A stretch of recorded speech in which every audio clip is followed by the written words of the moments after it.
Two titans face off in a battle of ideals where every word is a weapon and silence is the only surrender. Before the storm begins, make sure you subscribe. This is a story you won't want to miss. The room is hushed, its air thick with the scent of old wood and whispered speculation.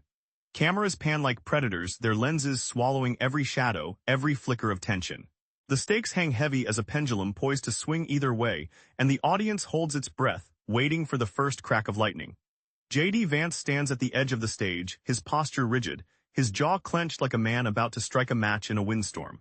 He wears his confidence as a second skin, the kind that doesn't fray under pressure. His eyes, burning with the fire of a man who's weathered storms before, scan the crowd, finding not allies but adversaries. The judge, by contrast, sits like a statue in the opposing chair, her expression smooth as riverstone, her fingers steepled in a way that suggests she's not just listening but calculating. She's a woman who has seen the battlefield of law and left with scars hidden beneath polished suits. The air between them thrums with unspoken rivalry. Vance's voice, when it finally cuts through the silence, is a jagged blade that shreds the room's tension. "You want to talk about justice?" he begins, his tone low, deliberate. "Let me tell you about the boy from Middletown who built a life out of nothing but ambition and grit. His father was a drunk. His mother worked 3 jobs. He fought his way out, and now you're trying to pull him back in with your red tape and empty promises." The judge leans forward, her facade cracking just enough for a glimmer of steel to show. "Grit and ambition are admirable," she says, her voice even measured. "But they don't cancel out facts. Over 40% of applicants in rural districts are denied housing subsidies due to bureaucratic delays, not lack of character. You think you're here to fix a system? You're here to dismantle it." She pauses, her gaze locking with Vance's. "I've spent 20 years watching idealists like you crash into the walls of reality." Vance's face darkens, his fingers tapping a restless rhythm on the table. "You think this is about numbers, it's about people. Every report you cite is a face I've seen, families tearing themselves apart, dreams buried under paperwork. You call it reality, but the reality I live in is the one where power doesn't just sit in a courtroom. It screams in the streets, burns in the hearts of those you let down." The judge's calm is unshaken, but her eyes, sharp as a scalpel, dissect his words. "You're not wrong about the pain, but you're mistaken about the solution. Consider this. In states that implemented streamlined legal aid, eviction rates dropped by 22%. You want justice? Let's talk about systems that actually work." She leans back, her fingers brushing a locket at her throat, a relic from her father, a courtroom legend who once believed in the same cause she now defends. Vance smirks, his voice dripping with scorn. "Streamlined legal aid? You mean giving more power to people like you?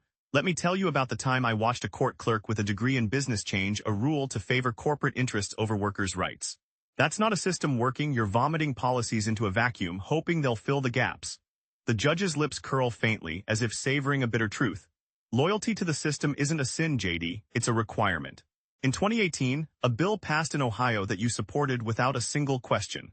You said it would empower communities, but it increased the rate of predatory lending by 18% in rural areas. You were there and you didn't blink." Vance's smirk fades, replaced by a grimace. "That bill wasn't about loans, it was about moving people forward. You know what happens when you don't let people build? They fall. I've watched friends fall. I've been there. You think I'm out to destroy justice? I'm trying to save it from your kind." The judge's voice softens, almost maternal. "You're trying to save it with personal stories, but justice isn't a myth. It's a machine, and machines need maintenance. You think I've never seen the desperation? My father was a public defender who walked out of a case because the system was too broken. That's why I stayed, why I rebuilt it from the inside, even if it meant cleaning up messes you'd rather ignore." Vance's tone hardens, his shoulders squared. "You cleaned it up by making it weaponized. Every ruling you've made since that day has favored the powerful over the vulnerable. You're not rebuilding, you're reshaping." The judge's eyes narrow, their warmth extinguished. "And you're not rebuilding either. You're tearing it down with the same zeal that got your hometown addicted to drugs. That's not grit, JD, that's destruction dressed as compassion." Vance's voice rises, a roar in a quiet room. "Compassion. I've had to be compassionate because the system you built left no room for it. I've held a dying man's hand in the ER while your courts debated whether his name was spelled right on a form." The judge's fingers tighten around her locket, the chain digging into her palm. "That's the tragedy of your world. You see only the fractures, not the foundation. Let me show you that foundation. In the last decade, 87% of legal reforms in the Midwest were pushed through by people like you, without data, without nuance. And half of them collapsed within a year." Vance's voice is a growl now, his hands gripping the edge of the table.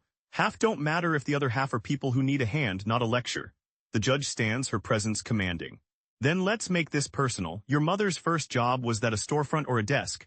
Vance freezes, the weight of that question pressing into him like a bullet. She worked in a factory.